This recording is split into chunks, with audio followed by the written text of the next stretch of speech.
But in the meantime, let's introduce our reason of why we thought that this was necessary and appropriate. So we are just coming together to bring all of our viewpoints, our experiences, to give Black women the alternative thinking and just giving them information that we need to survive and thrive. There are so many things that are avoidable, and through the work that we all do, we come in contact with these ladies, and we've just decided, you know what, enough is enough. We have to share these experiences that we have. We have to share this knowledge that we have. We have to go out there and help and save our sisters. Welcome to another episode of Lead, Teach, and Style. And I am your sister, Noura Muhammad. I am Sister Shabri Muhammad. And I am Dr. Nicole Muhammad. And we are so grateful to be back in the studio recording another episode in which we hope to enlighten our sisters and, just share information that we know is necessary for the Black community. We're very interested in the state and condition of the Black woman. And last month, the president gave an address, the State of the Union. And so we find no better time than to discuss the state of the Black woman. Mm-hmm. Yes, I think we have been reaching a lot of our sisters, and our reception has been well. I noticed that now when sisters come into my office and they just need a moment of my time to talk about whatever it is that they need to, whatever's going on their minds, that now I have a place to send them, that it doesn't have to just end with this conversation. That there is a place where you can go to. You can do it in the privacy of your own home, on the YouTube or the podcast, sitting in your car, just for some everyday inspiration. And we all have the same issues or know someone who's going through the things that we're talking about. So whatever topic that we choose on the show, share it. If it's not something that you can use for yourself, because maybe you may be past that point in your life, that part of it, that part of life you have, share it with someone else. Be able to use Lead, Teach, and Style podcast or YouTube page to point another sister in the right direction, because that's what we're all about. That's what we're trying to do. And we see it working in person every single day. So, you could just be an extension of the show. Right. Anything you want to say about that? Yes, and we recognize that how fortunate we are to have one another, to have this sisterhood. And we know that not every woman has that. So we are, just providing actually kind of a virtual sisterhood, because our sisters are, people who are close to us, who have information, who have knowledge, who have experience. If they're whether they're older or younger, everybody has their own experience, but can help you and push you and give you what you need to be better. Because when you think of a sister, you think of someone who cares and wants you to improve in your life. So that's what we're here for. Yes. And you know what, I just want to add that there is no better help from a person who doesn't have a personal gain other than the satisfaction of seeing you do better. Sometimes people don't have that type of relationship with their mother. Some women don't have that type of relationship with their mother where they are not trying to get something out of it other than helping you. And some of our sisters, which I see on Facebook a lot, the response is, don't help me if you're going to tell everyone. Don't help me if you're going to brag about it, yada, yada, yada. Our gain in this is that we just want to see everyone do better, because we know that life doesn't have to be so hard. We've had our own hardships. We've had our own things that we've gone through. But through sisterhood, through having someone there to go through it with us, having someone to talk to, having big sisters when we weren't the big sister, just having someone to be able to guide you through life is such a saving grace. And we want to be that saving grace. Yeah, I think that's so important. And Nicole, I love that. I love that virtual sisterhood. Yes. And, maybe we'll do a show on the virtual sisterhood and really explain why sisterhood is so necessary. Right. And, if you would like to reach out to Lead, Teach, and Style, you are always invited to do so. You can email your questions or your comments to leadteachstyle@gmail.com, and we will read your question or your comment live in the next episode. And so we had a wonderful email sent in to us from a wonderful sister, and we're going to share that with you now. And this email is from Alethea, and she says, Assalamu alaikum. And for those who are listening and may not understand what those words mean, they mean peace be unto you. So she says, Assalamu alaikum. Thank you, my dear sisters. I thank you all for intentionally designing a format for regrouping our thought process. I listened to the podcast with my 17-year-old granddaughter and was able to ask the question, what don't you want? Interestingly enough, she had no immediate answer. Nevertheless, the question provoked contemplation. With further conversation between us on the matter, we both began to come up with answers. Mind you, I am 58, and the facade of a little age grants you some particular knowledge. Not. To my delight, I discovered the question you sisters offered is the knowledge. Thank you, sisters, again. And I really appreciate so much about this email because I find that her email is showing us that she is receiving it exactly the way that we're intending for it to be received. And as she said, just the question provoked contemplation. And so if nothing more than what you get from Lead Teaching Style, it is an opportunity to provoke thought on issues or subjects that you haven't considered before or haven't considered in this particular way. So Sister Alethea, we thank you again for your question. It was wonderful to open up the email bag and to see your question there. Yes. And I used to live when I was a young girl and desperately in need of some information coming into being a teenager. I lived next door to Alethea. And first I want to respond by saying wa alaikum salam to her letter. And, Alethea is one of those women who, is just trying to find her way in life. She has daughters and I remember she had a son, but she had children. And for us back then, there was no social media. There was no place where we can go and grab a big sister. As a matter of fact, Alethea was the big sister. She had a younger brother at home. And like I said, she has several daughters. And what we intend with this show, I know sometimes we say young women and girls, but we try to make sure that we point out some of us may have missed our time to start over. However, there are other young women in our lives, and we cannot just neglect giving them information once we find it.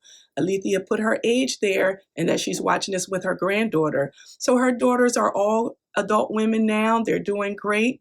I miss them dearly. It's great seeing them grow up.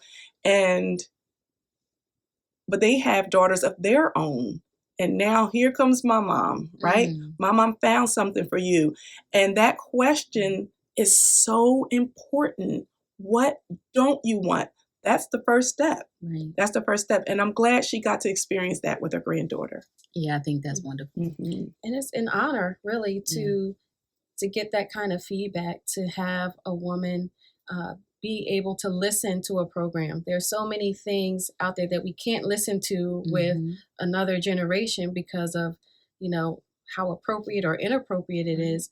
But to accept this program into your home and to share that with someone you love, your granddaughter, is just wonderful. And we're doing what we set out to do. Yeah, it really shows how much Sister Alethea thinks of us and thinks of you. Yes.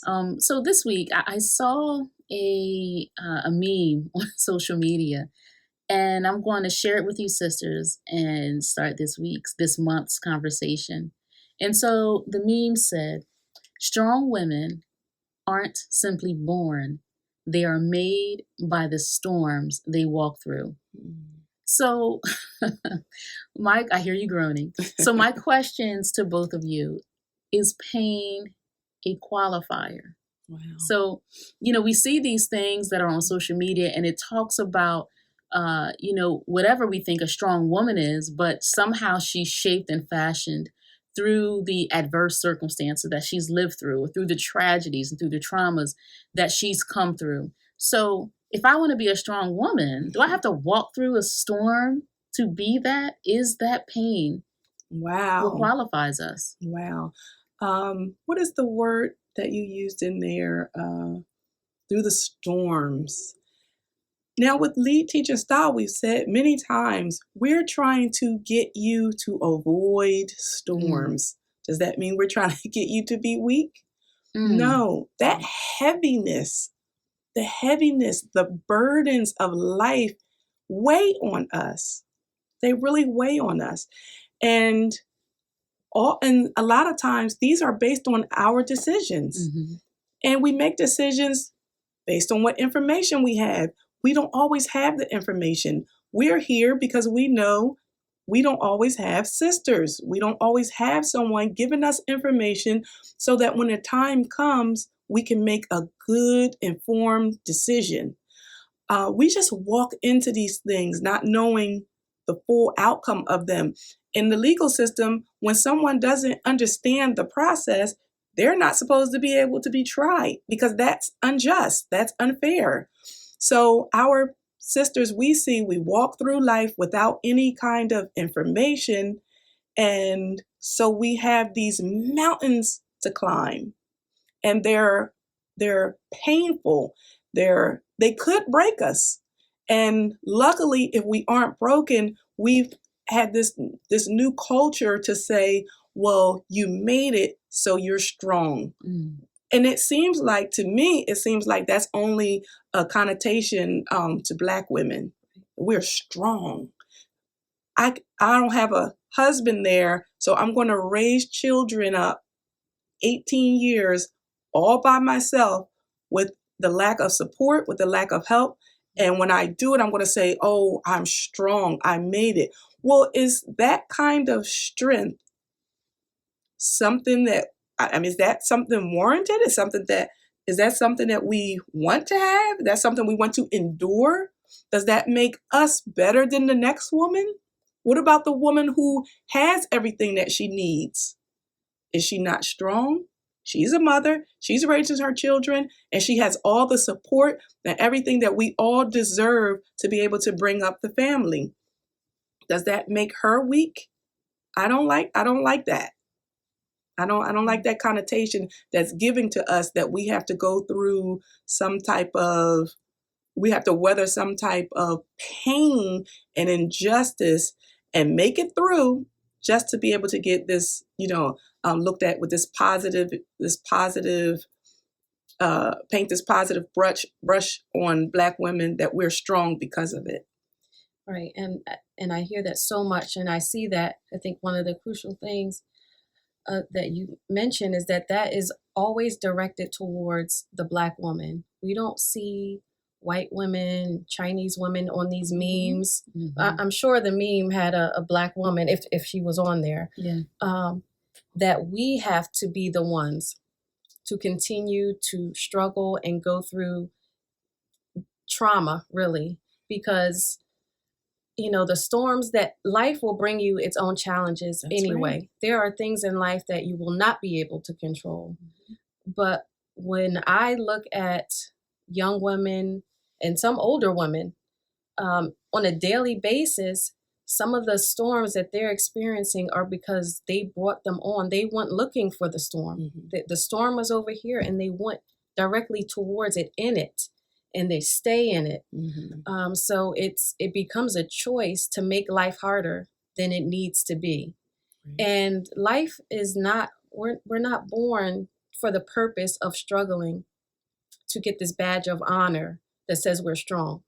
And we have to look at why this would be bestowed upon us only as Black women. You don't see white women out with this badge of honor talking about how strong they are because they're single women. Right. They're single women of all cultures and backgrounds, but it's not promoted as something honorable.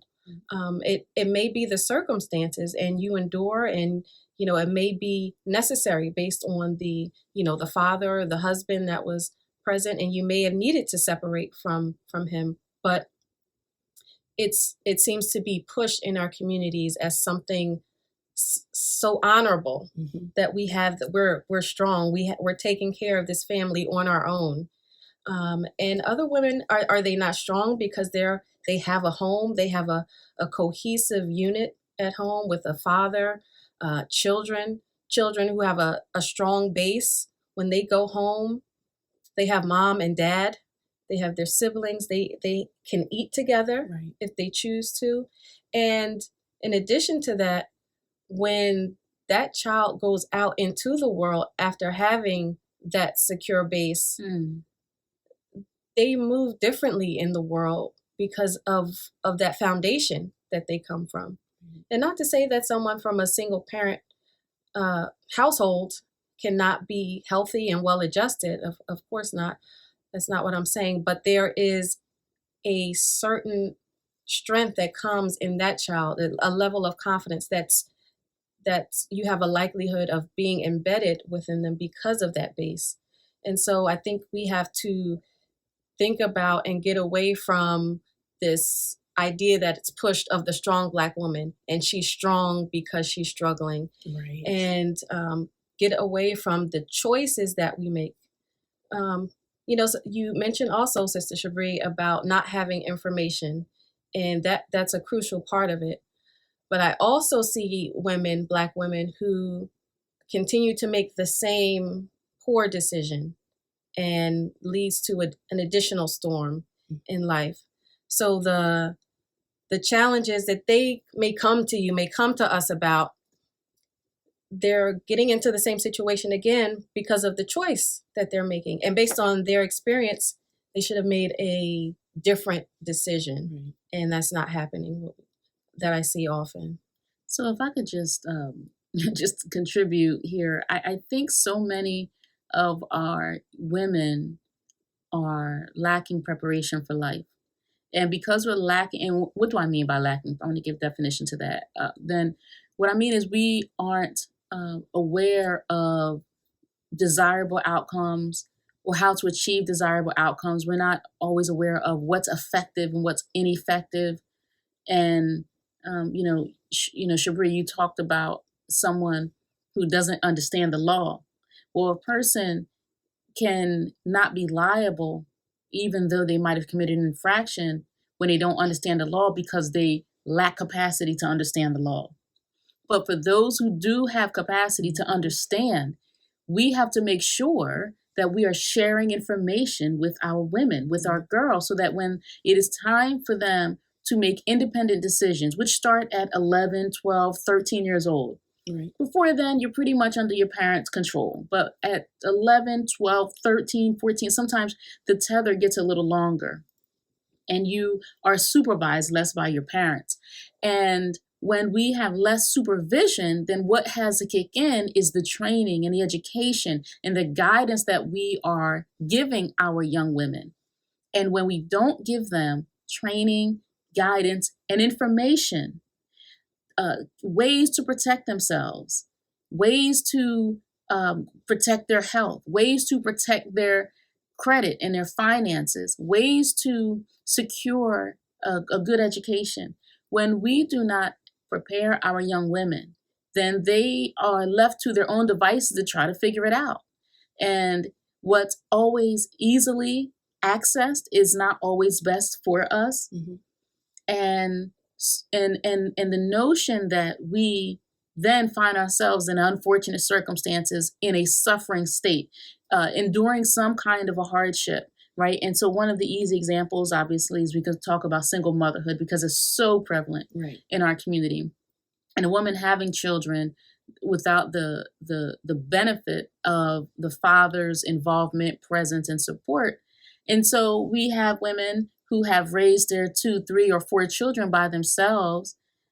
And at the end of that journey, then we're we're strong women. And I think that we have been so we've gotten so used to pain, and we've gotten so used to struggle. We think that's struggle life, right? And so they talk about it, ride or die. I don't want to die. That's right. And I don't want to ride if it's going to be a dangerous ride. I want a nice, easy, secure ride that's going to ease me right into success, because that's my goal. I don't want to have a struggle love to have love, right? So, there's a joke about these Black women that, are with a man for 30, sometimes 40 years. And now the man is he done lost his hair, right? He's not young and spry anymore. He's made a plethora of bad decisions, and he's lived a rough lifestyle, and now his health is declining. And now he wants to marry you. And we we're like, oh yes, and finally. What, you done been with him through everything. Right now, finally, you're entitled. Now, finally, that you've been through all of the stuff that he's put you through.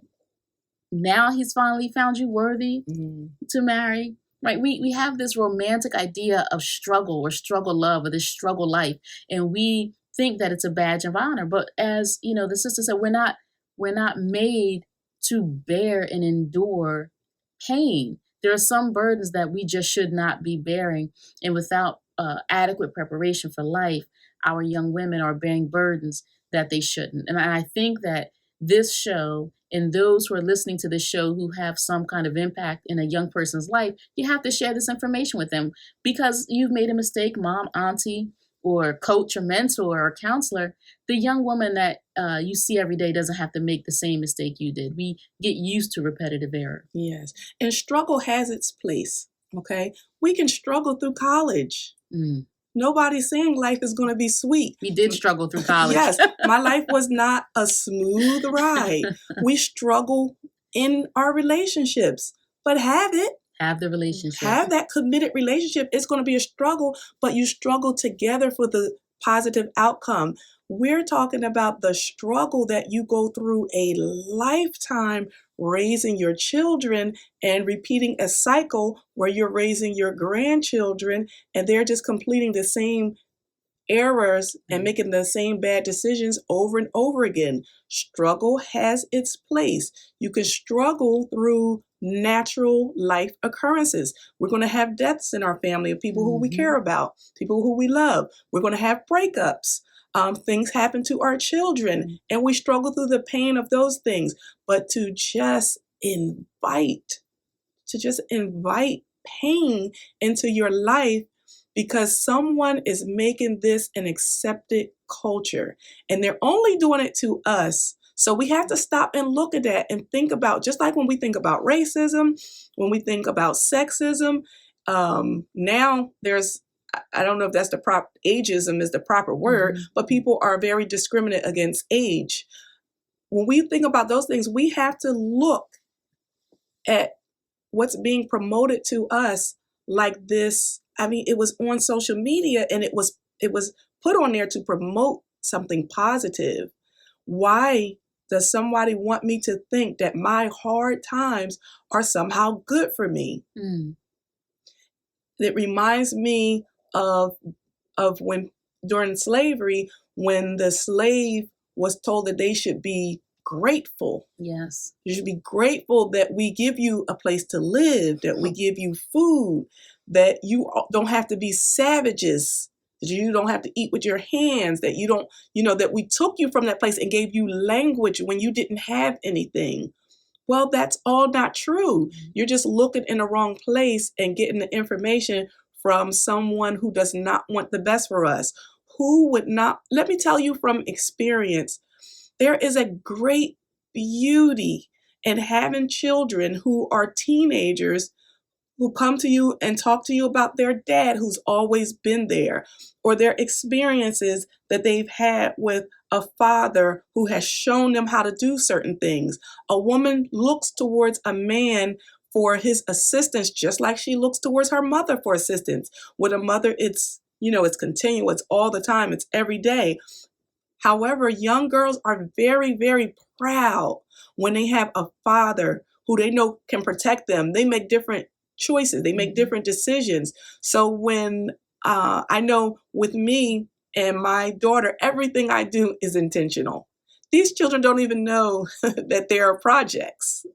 Everything I do is intentional. So I'm making sure that she gets to be one of those young ladies who can say, well, my dad's such and such. So I have to say, go ask your dad, or ask your dad about that. Your dad can teach you that. Did you know your dad was involved in such and such? Maybe it won't always be a marriage, but you have to make sure that you're not singly raising this child up and that child feels that I have one single parent. I've heard some single women say, I'm not a single parent, because the father is so involved, because she is so open to making sure that her child has, it has justice and balance from both parents.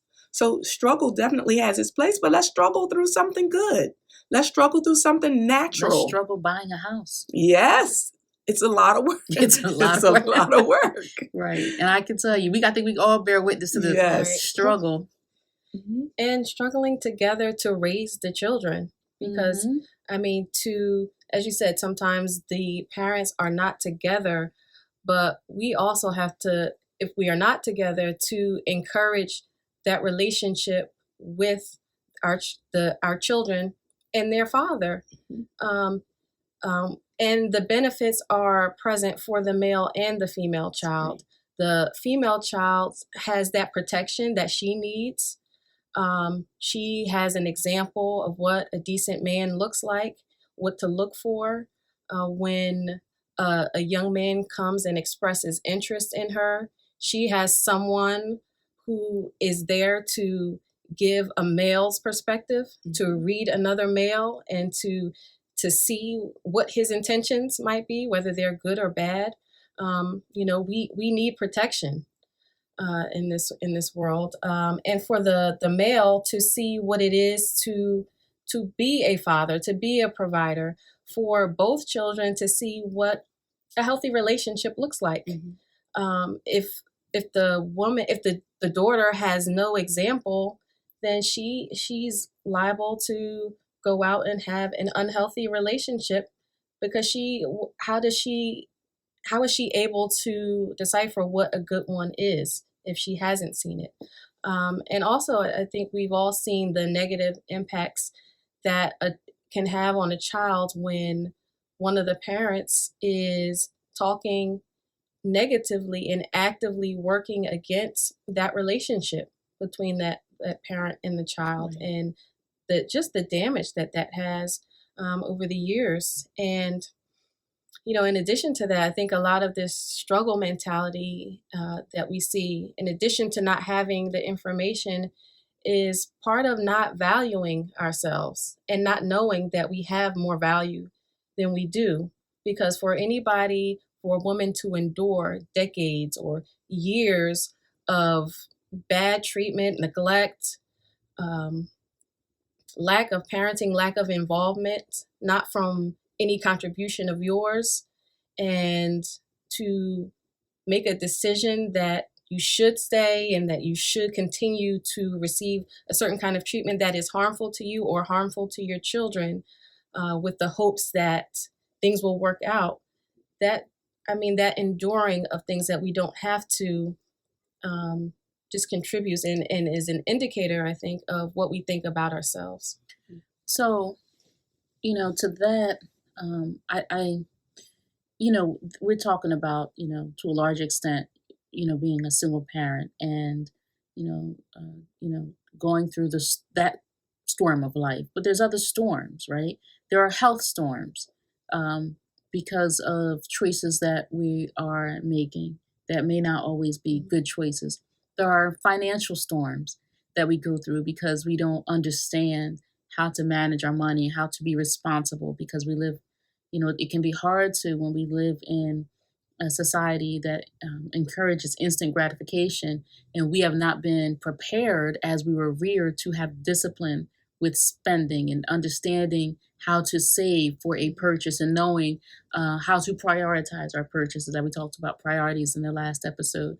So that's why I keep going back to what we're putting in the minds of our young people now. There are relationship storms, yes. There are so many other storms. I recall a friend of mine who decided that, she didn't want to go to college, and now, 20 some odd years later, there's a catch up, if you will, but it's because the money that an 18-year-old was making that seemed like it was big money at the time was not big money 30 years later, when you don't have, you haven't saved for your retirement, or you haven't had health benefits, and all of the things that we need to kind of be secure. You didn't have that savings so that you can buy a home that you wanted to buy. So there are key ideas and key principles and values that we have to help our young people capture early on in their life. And obviously young people don't have the same mindset that a 30 or 40-year-old person does. Once we've made a bunch of mistakes and we realize I got to clean it up, and then 10 years after that, I cleaned it up, now I'm a strong woman. But we can start planting the seeds at 9 and 10 and 12 years old, or even sooner. Start planting the seeds and helping our young people understand how to plan out a life. And I would also say that if you yourself don't have a strength in a certain area of life planning, if it's relationships, if it's finances, if it's health, child rearing, whatever that is, where you find that you might lack strength or insight, then connect that young person to somebody that that does, so that young person, again, we don't have to have generational repetitive error. We can get ahead of the problem so that our young women aren't having the conversations that you've had, or that your sister has had, or that your aunt has had. We do not need to go through the storms to be strong women. And I'll kind of close my comments with this, is that being disciplined, taking your time, making wise choices, that shows the strength of a woman, right? Understanding that she can't have everything that she wants. She can have everything that she wants. She can't have it all at the same time. And understanding when to go after things and how to stage her life so that she can have that in those areas of life where she wants to be satisfied. You can still do that, but it's staging and it's planning and having the discipline and the studiousness to capture that information and then apply it. That is what makes a strong woman. Oh, great. Well said, ladies. Sister Nora, you touched on something, a point I wanted to make sure that I brought up, and that is that these painful decisions that we're making, they travel through generations. Right. So if we just struggle half of our lives, we're not going to have anything extra to leave for our daughters, because we're talking about women, right? The article said a strong woman, right? A strong woman. We won't have anything to start her off here because she has to start over again, because mom basically struggled through her entire upbringing. What could I add? Or she's starting at a deficit, right? Maybe she's not even starting at zero. Right. Maybe she's starting literally at a deficit. That's right. That's right. Because we didn't do what we were supposed to do before it was her turn. Right. We don't have anything left to live because we barely made it.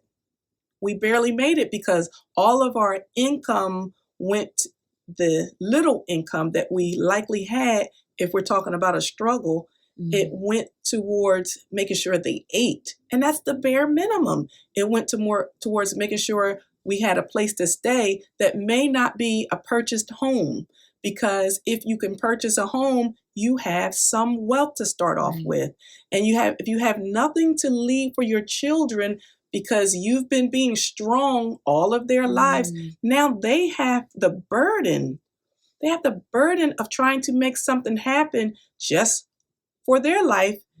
And they're starting off at a deficit or at zero. They're not starting off with any kind of wealth to be able to open up a business. They're not starting off with any wealth to have a down payment to purchase a home, because my mother never did that. So I have to start from zero.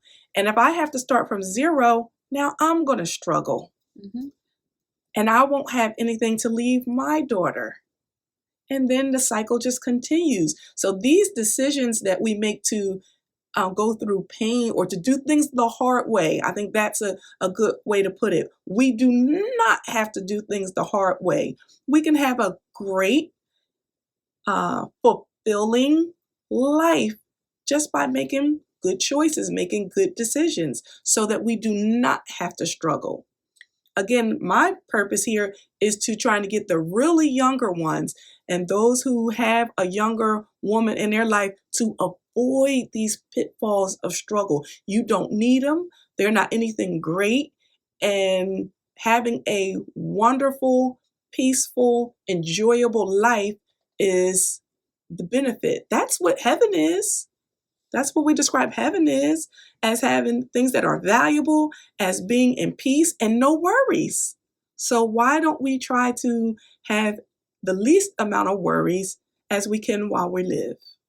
Yeah, I just want to just add quickly to another struggle, because I want people to really understand what we're talking about. I don't want us to be, in the air. I want us to actually anchor this conversation. Drug abuse, drug and alcohol abuse, and all of the hardship that comes to your physical body, to your emotional body, and to you financially, because maybe you're drinking and driving. Now you don't have a license. Now how are you going to get to work, right? Or maybe you have, now you've been arrested. Maybe you drunk and drive and you hurt somebody and now you've been incarcerated. So that's something else, avoiding the trap of addiction to substances, so that we don't have to have a conversation about a 20-year recovery. That's right. Right? Yeah, you're strong after you recover, but you could have been strong to resist the offer, because your drugs are usually offered, right? You can be strong enough to resist overindulgence. You can be strong enough to resist being comfortable with your crowd of friends and doing what they're doing. There's other ways that we can demonstrate strength without having to climb out of a 50-foot deep ditch. Right. And I'm so glad you directed the conversation and brought up so many of these other things in addition to, parenthood, the drug abuse, financial literacy, even, I know that a lot of the things we're talking about are for younger people, but, women in their middle age, we hear stories about women turning their financial lives around, may have had careers and have had some challenging things into their lives, and maybe they have had to start over themselves. But to instill those things and talk to our children about them, talk to our friends who might need that information as well, to get them to start and open up a savings account or start saving money, looking into home ownership and the steps that they need to get there, and the benefits, the value of it. Some of these other behaviors that are in society, we have issues with food, addictions to food. We may not look at it, but we might constantly be looking for food as a source of comfort, and eating to excess that we don't need, that's causing physical, I see people morbidly obese often. They turn to food to help cope with what struggles and challenges they're going through. It's drug abuse. It's smoking. Smoking is another thing that is just so rampant. And, some people think they need that to deal with the stressors and the struggles that they're experiencing. Oh, I gotta go get a cigarette now. But as you are doing that, you are damaging your body. And whether you know someone who's lived to 80, 90, who smoked, what you're doing every time you light up a cigarette, you are increasing the chances of all kinds of medical problems. Right. And I see all kinds of medical problems from smoking, amputations, problems with circulation. It's not just lung cancer. Right. There's all kinds of things that can happen to your body. And then you're faced with the end result is that now you're even more depressed because now you have no leg and you have to figure out, how do I live now in the world without a leg? And just so many of these decisions that we make that we don't have to, and just to try to just stop and think about other things that we can do. And it's never too late. If you're 50, if you're 55, 60, you can stop some of these harmful things that you're doing to yourself. Yes. They rob us of so much. They rob us of time with our families, which those relationships are going to come back around. The children are always going to be children, and they're going to remember those relationships, and they're going to make decisions based off of the pain that they've seen with a family member who made decisions like that. Like, to be on drugs, to be addicted to food, or to use food as a comfort, and now you have diabetes or whatever food-related illnesses, which most of them are food-related because we take them in our bodies. These illnesses are in our bodies.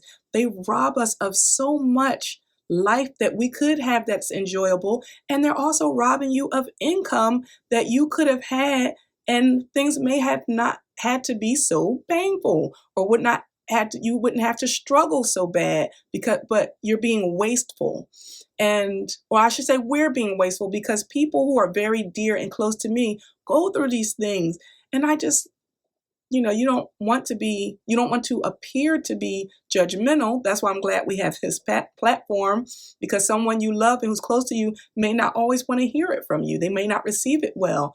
But when you're looking at them and you have the answer, and you want to just tell them, hold on, like Sister Nicole said, just think about it first. Think about the decision you're making, because it affects so many people around you.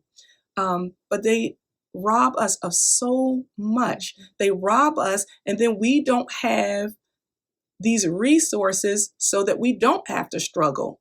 And then we want to say, I struggled all of my life. And I believe it's a coping mechanism to say, oh, it made me so much stronger.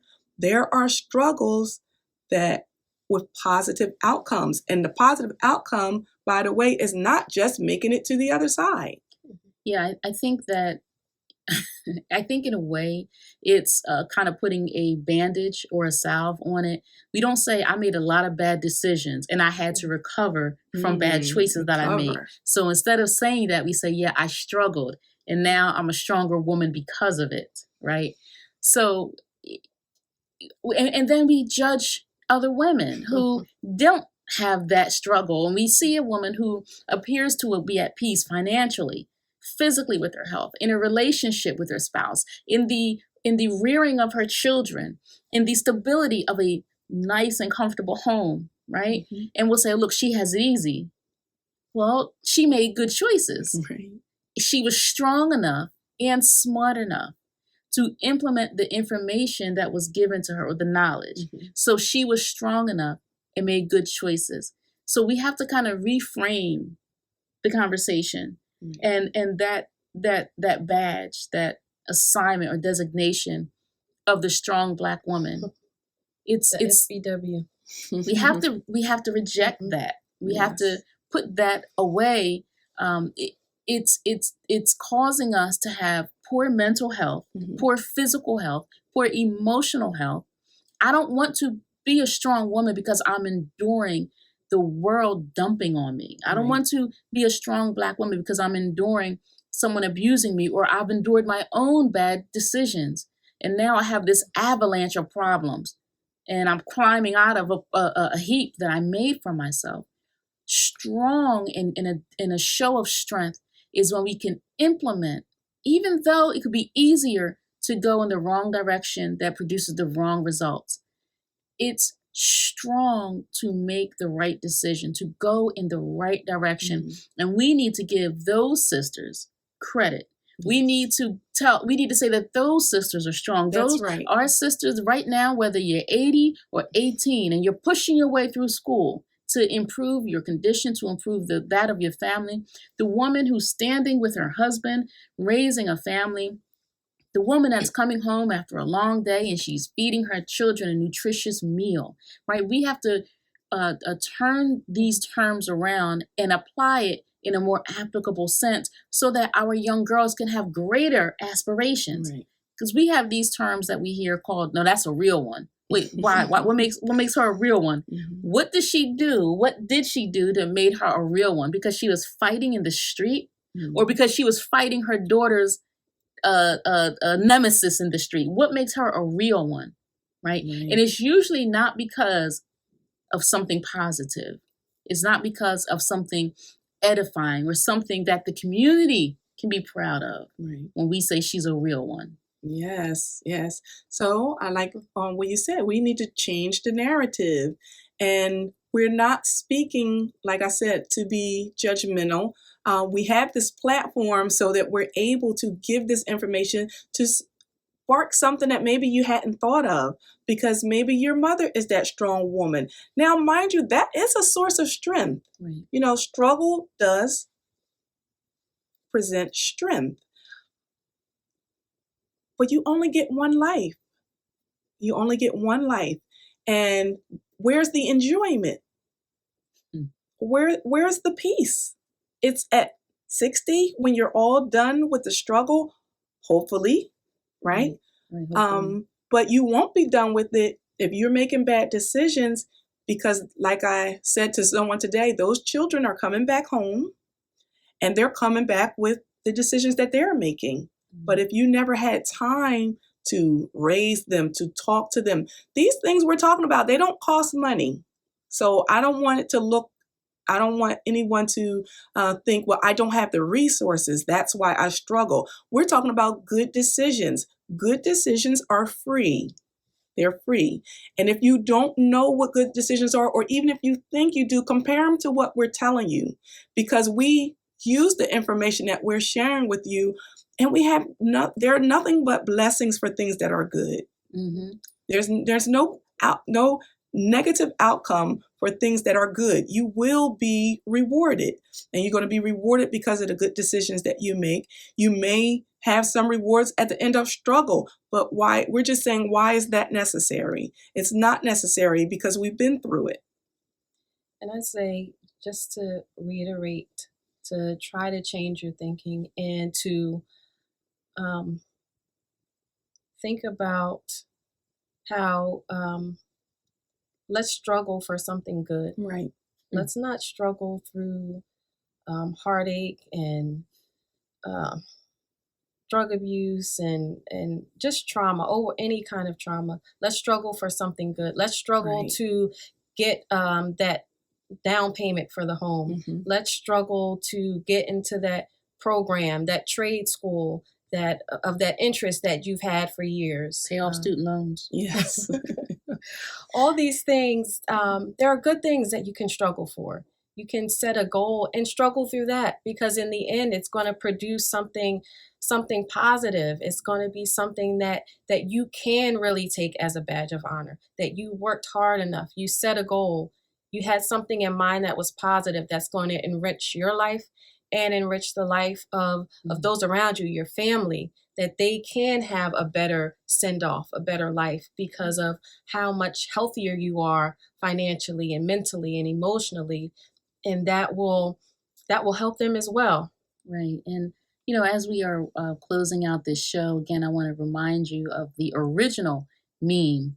And it said, strong women aren't simply born, they are made by the storms they walk through. So I decided that I'm going to rewrite this to say, strong women aren't simply born, they are made by the storms that they avoided. Ooh.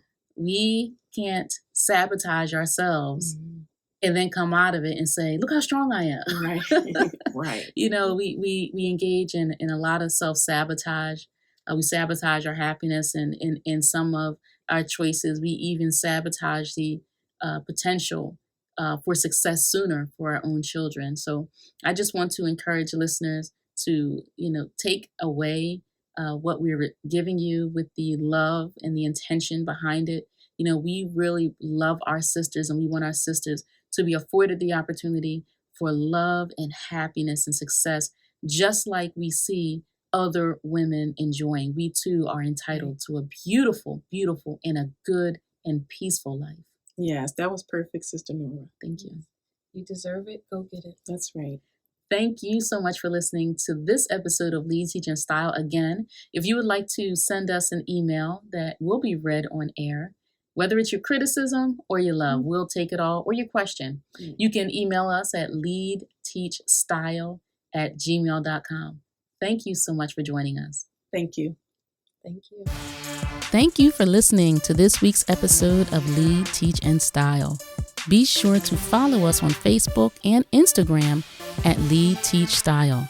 You can email your questions and comments to leadteachstyle@gmail.com and subscribe to the Lead, Teach, and Style YouTube page. You can find links to all in today's show notes. And don't forget to drop us a rating and review on iTunes.